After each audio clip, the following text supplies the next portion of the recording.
Welcome to the Wholesaling Inc. podcast, America's #1 podcast for new real estate investors, where we know that finding discounted property is the most proven path to financial freedom.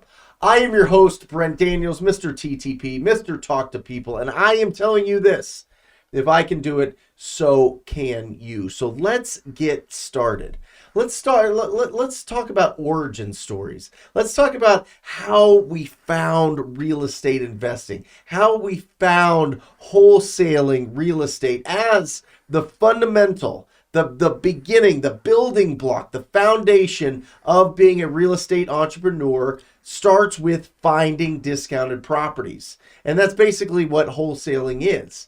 But sometimes, life throws funny little curves at us that puts us on this path to wholesaling real estate and to being a real estate entrepreneur. And that's the conversation that I'm going to be having today from a wholesaler out of the Bay Area. And I'm really excited because this is a really unique kind of origin story on how you found wholesaling and being a real estate entrepreneur. Stefan Lindstrom, how are you? Welcome to the Wholesaling Inc. podcast. I am amazing, Brent. Thank you for having me. It is honestly a true blessing to meet you, man. And everybody out there, this is really Brent.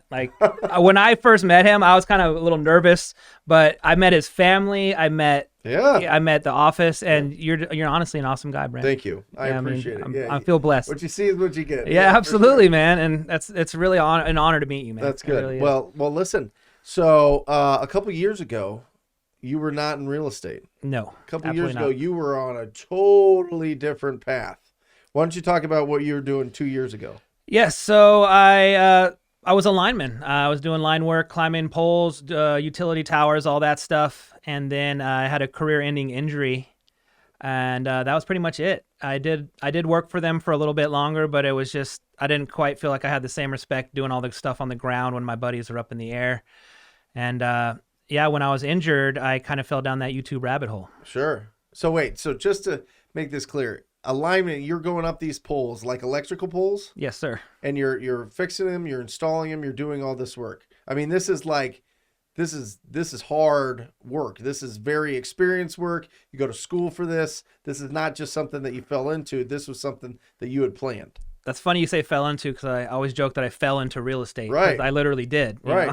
Yeah. So, man, when I was in the injury, I was bedridden for 3 months pretty much. It was non-weight bearing. So I couldn't even walk really. It was on those little scooters. Yeah. And fell down the YouTube rabbit hole, and here I am today. And that's what you did. So you have the whole world to look at on YouTube, right? You could have done anything. You could have done cryptocurrency. You could have done Amazon. You could have done, did you type in how to make money? Did you type in honestly, or did you always have this little part of your brain that had always been thinking about real estate? Or maybe you had somebody in your life or your family or something that was in the business. Yeah, my grandmother she was in real estate. And Awesome. Then I have a cousin as well who's very successful down in Southern California. It's funny you mentioned crypto, though. I did do some crypto trading. I actually sold most of my Bitcoin to fund my current operation. Now I sold it a couple months back, and now here we are. So now here we are. Yeah. But by the way, since then, I mean, it's kind of been an interesting journey. You didn't take the direct approach. But now, since the last 5 months, you've made $150,000 in your assignment fees and your wholesale fees from these deals. So you're building up that momentum. You've got some exciting things coming in the future. But what did that first, 18 months look like? Oh, it was hard. A great advice I got from a gentleman named Michael Morangello in the Bay Area. He said, this business is going to punch you in the mouth. And he was absolutely correct. I joined one of those high-pressure sales situations, saw a quick little video online. It was a commercial like, hey, we're coming to your town. Come check us out. Right. Free dinner, all that stuff. And I get there, and the guy who was supposed to be there isn't there. And we got a Subway sandwich out of it. Long story short, I signed up for a $30,000 course that was basically I could have learned on YouTube, right, pretty much. Right. And that's typical. And I honestly think that, a lot of people fall into that. A lot of, they do a really good job with marketing, but those, you go into a seminar where it's a constant upsell, and then you get, you you get into these situations, but it actually kind of worked out for you because you were able to get your first deal following what you were taught. I did, yeah. Well, they actually held a training, and I got my deal while I was in the training. And it was from an MLS. We were told to look for like 6 months older, and it was actually, I didn't know then, but now that I know, it was a probate situation. So it was marketed for $570. I ended up offering $480. I got them to $508, and I wholesaled it for $525. Awesome. Yeah, so that was my first proof of concept. It works. How did it feel? It felt amazing. Yeah, it was pretty much pretty freeing knowing that this could actually work. But unfortunately, after that, I probably didn't get another deal for about 6 months. So, right. And this happens, and I want everybody listening and watching this. If you're just listening to this, make sure you check this interview out at the Brent Daniels YouTube channel. You can put a face with a voice. But what happened? Why did you're swinging at the plate for 6 months and nothing happened, or were you not even swinging? Were you not even in the game? No, it's shiny object, man. I didn't have a focus until I really found your course. Honestly, I was driving for dollars. I was going to auctions. I was just doing everything that I thought was right until I finally got laser focused on just talking to people. Yeah, yeah. And like now I'm sitting in front of you right now. So. Yeah. So let's talk about that transition. So it's a coaching, right? You go through the coaching. We're interacting. I've got you in my phone. You're going through all this. The first time you're picking up the phone, making these calls, how does it feel? Scary. Why? It's scary. Well, I mean, I don't know. I like to think I'm good at talking to people. I was in the restaurant industry for a long time. But when you finally get that first yes, I was talking to a gentleman who was outside earlier, and you almost like you freeze up. You don't even really know what to do. And I believe you basically said you need to talk to about 1,000 people, have 1,000 quality conversations before you're comfortable, and that is for real. Like it's a real talk right there. Yeah. Yeah. Well, listen, we're not born. I mean, there's no, school, after recess or after PE or something, there's not, we go to a class to call strangers. You know what I mean? Yeah. We're just not built for it. It's not something that we're trained for. We're trained to kind of avoid strangers. So, oftentimes we don't develop our skills and abilities to speak confidently with strangers with certainty and likability because we don't have the experience. Yeah. So what I like to say is you need to get that experience yourself. Once you've talked to 1,000 people and asked them if they would consider an offer on their proproperty, you can talk to anybody. Very you can true. talk to anybody. Yeah, I'm every RIA or meetup I go and talk to the biggest person in the room. I'm not shy at all. Yeah, it just opens you up. Yeah. I mean, once you realize that we're all the same. I mean, we're all human beings. We all want to communicate, and we all, have certain goals that we have set for ourselves. And just being able to go up to another human being and see if we can help them with their goals. I mean, you go with that strategy, you win. Yeah, absolutely. And like I was saying earlier, I was terrified to come here. I mean, not terrified, but I was having a little heart hurting a little bit. But once I met you, man, and we started talking, I met the family, met your crew. It's just now I feel like a part of the family. So thank you. That's it. Yeah. Well, that's because you've talked to 1,000 strangers. No, I'm just kidding. So that's awesome. So you started making the calls yourself? Yeah. Well, I got Mojo, pulled a list, and then I actually. I really didn't know what the heck I was doing, so I squatted up with an investor. I went to a RIA. There was a gentleman who was running a meetup there, and I was just like, hey, how can I add value? And he pulled a list for me and said, start calling. And I ended up locking up a couple deals with him. He was the closer. I was just teeing him up. And then, but the cool thing was, though, as I actually met my current partner there, she was working with him. Yeah. And her name's Irene. She's awesome. I love her. Shout out to Irene. Yeah, shout out to Irene. Yeah. Man. Without her, my business wouldn't be where it's at right now. I guarantee that. Awesome. But yeah, so I made a couple. I think I made like $500 on a deal. He probably made like 50 grand. I'm like, maybe it's time to focus on doing this myself. Sure. And now from there, I basically heard about. I was trying to figure out how to become a closer. Because I was really good at building rapport, talking to people, but I just didn't know how to shoot my shot, so to speak. Throw those offers out. Yeah. I joined Pace's Sub-2 group. Okay. And he was actually traveling around the country, and I got to meet him. And Pace is awesome. He's a really cool dude. And I just said, hey, I want to be on your team. How do I do that? And he gave me his lead manager's information. His name was Tino Luna at the time. Mm-hmm. And I was calling him, texting him. He was just completely ghosting me. So I have a software that I could skip trace him. I actually created a Arizona phone number because he was in Arizona, and I cold called him. Yeah. Skip trace him, cold called him, tried to buy his mom's house. And he was like, "Oh my God, who is this? And this is what I do. Like, who do you work for?" And I was like, "Bro, I want to work for you. I've been calling and texting you for like a month, and you haven't." He's like, "Oh my God, you're hired. Like, come on board." So I packed my car, drove through literally 2 or 3 fires to get to Arizona, and joined Pace's team. Wow. Incredible. Now, that transition, right? That transition from being a lineman, which in my experience with linemen are very proud to be linemen, right? Yeah. It's a tough job. You got to go through a lot. You're up, dangers around every corner, every single day. You're going through that, right? How do you make that transition? There's a lot of people listening right now that are in the military, that are truck drivers, that are teachers and nurses, and people that are in linemen. You know, some of these incredible jobs that there is a lot of risk. There's not only a lot of risk, but it's very physical. How do you go from a physical job that you like literally pride yourself on? Literally, you've built up your whole kind of personal definition on this thing, and then move over to something that's completely different. Calling in my living room in the dark. Yeah, I mean, it definitely wasn't easy. Because with the line work, the days just fly by. You know, we'd start work at 6, all of a sudden it's 5 o'clock. Oh my God, and if you weren't bleeding, you weren't working right, pretty much, with the job we were doing. I ended up, many injuries throughout the years, broken ribs, hyperextended elbow, wrists, all that stuff. It was just part of the job. So yeah, it was tough, man. I definitely had a punching bag outside for those tough calls. So if anybody out there, if you've ever wanted to hit something, sometimes, because you deal with those people sometimes that they just get you. Well, yeah, and I see that, people that are mechanics or something else, there's not a lot of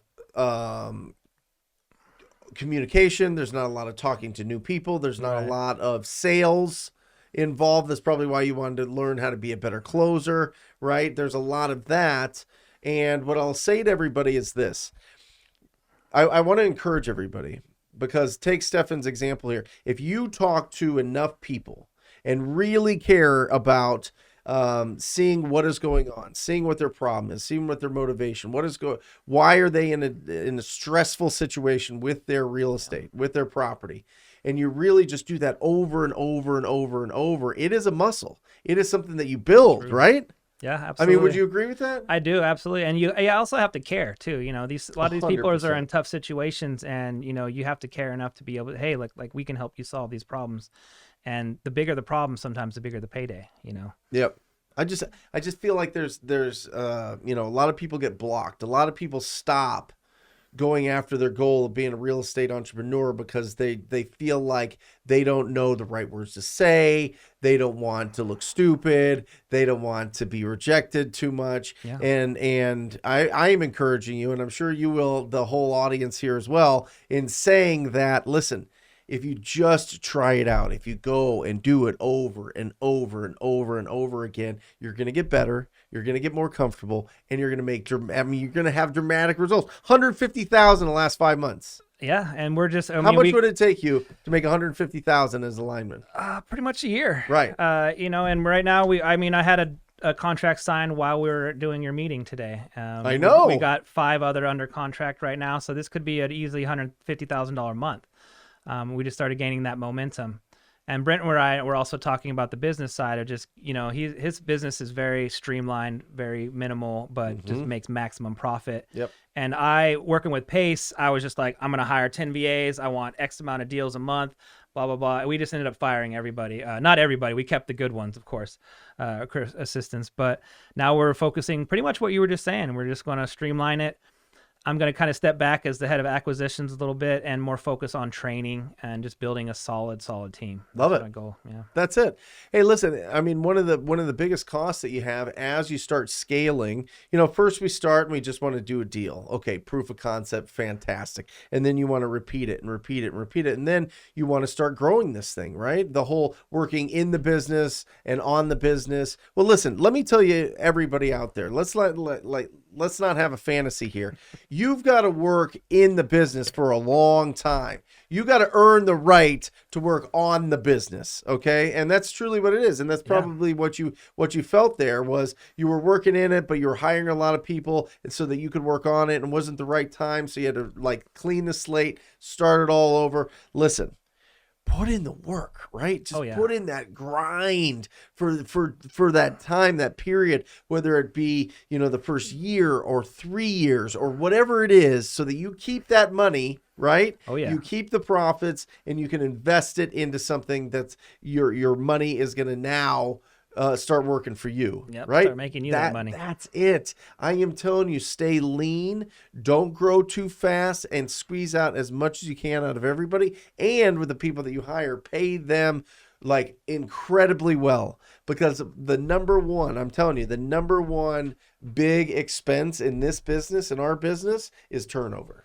Yeah. It's turnover. Mm-hmm. It's turnover of your salespeople, your acquisition managers. It's turnover of your disposition manager. It's turnover of your lead manager or any of your virtual assistants or any of your phone prospectors. It is the turnover that then you have to press the reset again and find somebody else and train them again. And then they come into this new lead, and it's a lead that's been followed up for a while. And then all of a sudden they have to get the baton passed to them and start building that rapport and relationship. It's just, I'm telling you, if you get incredible people, pay them well, keep the thing tight, keep it small, keep your expenses low so that you can take the money home and actually invest in assets, buy properties, buy rental properties, build the portfolio. Absolutely. And that's kind of where we're headed right now. We got some really good creative finance deals coming through the pipeline. One's a 44 property deal, and another one we're just going to do a quick subtail on, putting $5,000 down. It's $200 a month, but we could wholesale it for around $65. So I might just do that and invest it back in the business. Explain to people what a subtail is. A subtail, we're getting it with creative finance. It's actually a seller finance, but then we're going to take. He wants $5,000 down, so I'm going to put the $5,000 down.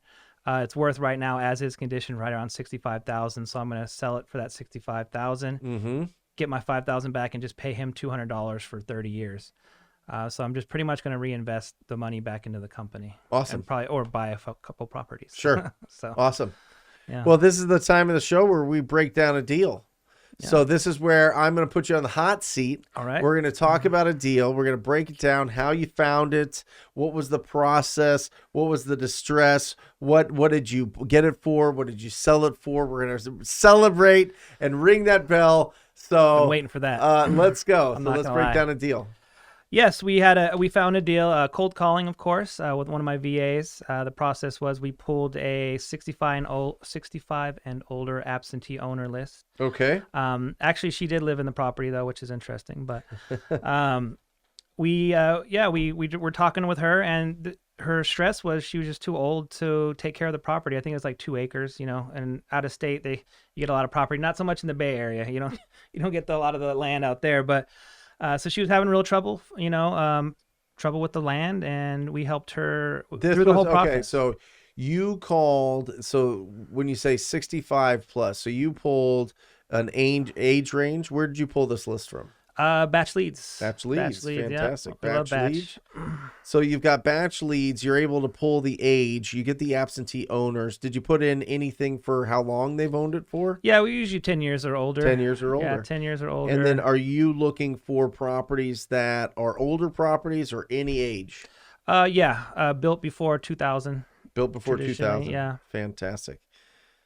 So guys, as you're listening to Stefan here talking about this, it is, these are the criteria that other people can use. Yeah, absolutely. To be able to filter through and look for the properties that are actually in distress. Okay. Motivated property owners.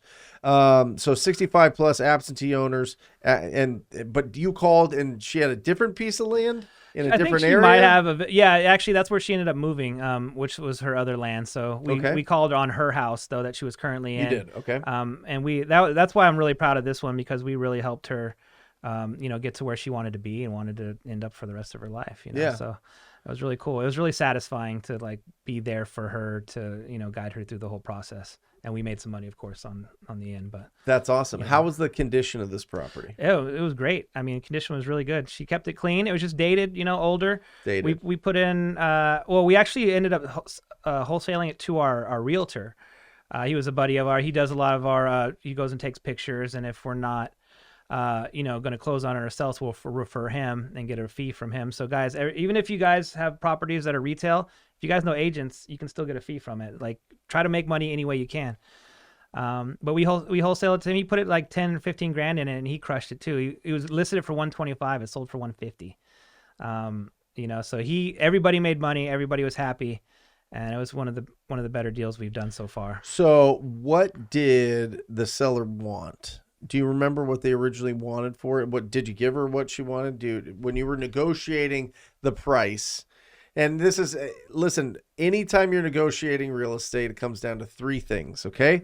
The price, the terms, and you, right? Yes. That's it. Do they trust you to get the job done? Yeah. Do they want to work with you? And what is the price that they're going to get? And when are they going to get it? And what is the process? That is the price, terms, and you. So don't overcomplicate negotiating real estate. It comes down to those three things. And as long as you have pre-qualified those leads, you're going to have a good shot at getting a signed purchase agreement, in which you obviously did. Yes, so do you remember what she wanted? Did you have to negotiate the price? A little bit. I think she wanted 70. We got Okay. it for 60. We wholesaled it for like 192. Oh, not 192. 92. 92K. Yeah. We could have wholesaled it for more. We could have probably got 100, but because it was our agent that we worked with, we just hooked him up pretty much. So you made a call and you got a lead, and you followed up on that lead, and you converted that lead to a signed contract, and then you presented that signed contract to your agent that you work with all the time, and that agent says, yes, I want to buy it. You got it for $60,000. They bought it for $92,000, and you said he sold it for $250,000? No, $150,000. I'm $150,000. sorry. Yeah, $150,000. He sold it for $150,000. That is how this business works. Yes, and it was amazing. He actually approached us. He's like, I want this one, and we're like, you know what? Okay, if you can give us how much did you make? We made 32. Come on. Yeah. Oh, I've been wanting to do this, guys. That is fantastic. Congratulations. Thank you very much. $32,000, one phone call. I'm telling you, if you are proactive and you are actively out there trying to help the people that will not help themselves in their marketplace, statistically, 5 to 10% of the market is in distress around the country at all times. You focus on going after those individuals, those property owners, and having a quality conversation. You win. Yeah. You win. And provide a service. Make sure you can help solve their problem, and it'll pay off in the end. That's awesome. Now what's going on? Because I see that you've got a Keegley hat here. That's pretty exciting. What's the exciting news? The exciting news, I just got a Keegley franchise in the Bay Area, San Francisco Bay Area, which is a Keegley, if you don't know, is a disposition company. So I have my acquisition side of a separate company, but now I have Keegley as well, which is amazing. Mm-hmm. I just did a training with them last week, and it blew my mind. Yeah, they were great. Fantastic. Good people there. Awesome. Yeah. And you've got a good amount of deals that are pending. Yeah, getting ready to close. We got one. So my whole goal last year was just to become a closer. That's how I joined Pace's team. Yep. And it leads me to this call. We're hitting an old list. A gentleman, really, really distressed situation. The guy bought it back in the 50s after he got out of the war. His wife was living there, ex-wife now, but now she has dementia. And he was trying to sell the house and couldn't really figure out how to do it.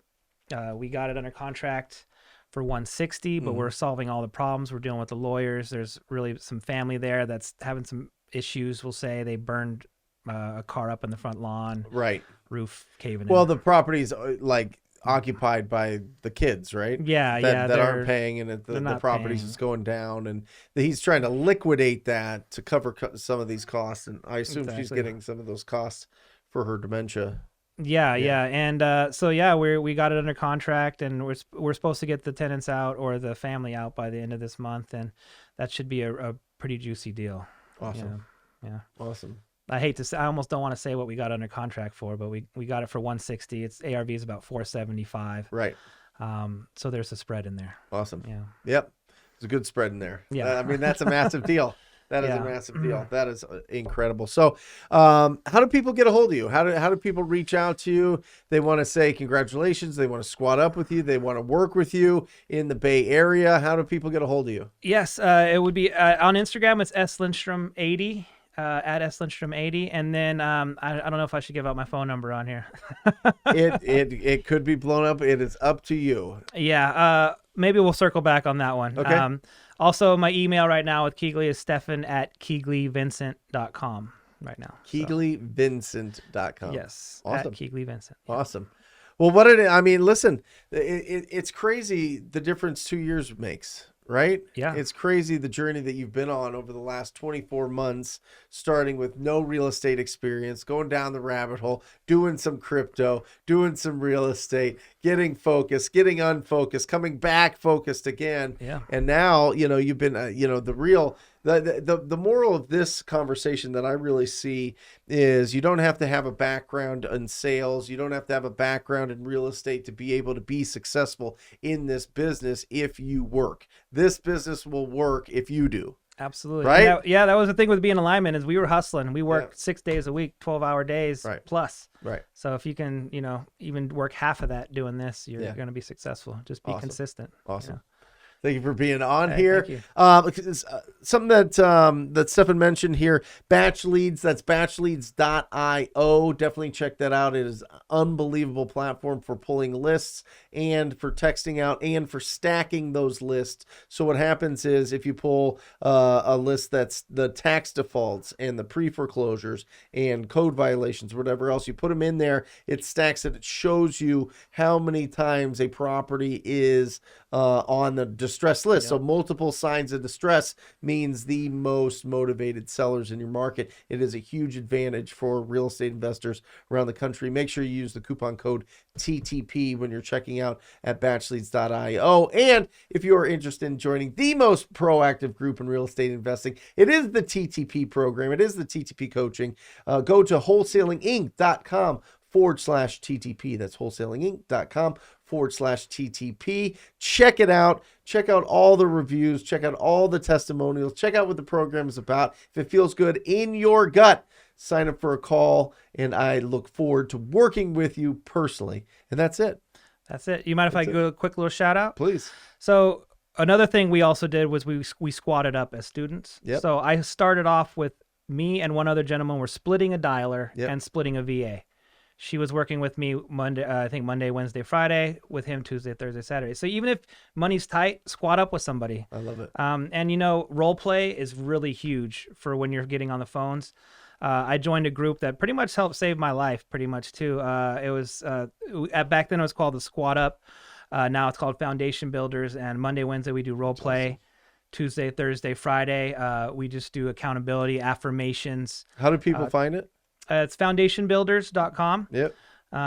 It's run by a gentleman named Adrian Hernandez and Ty Leon Guerrero, and literally it's saved my life. Great. Yeah, Ty's awesome. Ty's been guy. in here a ton. Oh yeah, Ty's been in here. Oh yeah. He's a boss, man. Yeah. I love those guys, and yeah, it's a great group to be a part of, and I highly recommend it. Awesome. Yes. Awesome. Thank you, and thank you guys for listening. And as always, I sign off encouraging you to talk to people. Till next time. Love you guys. See ya.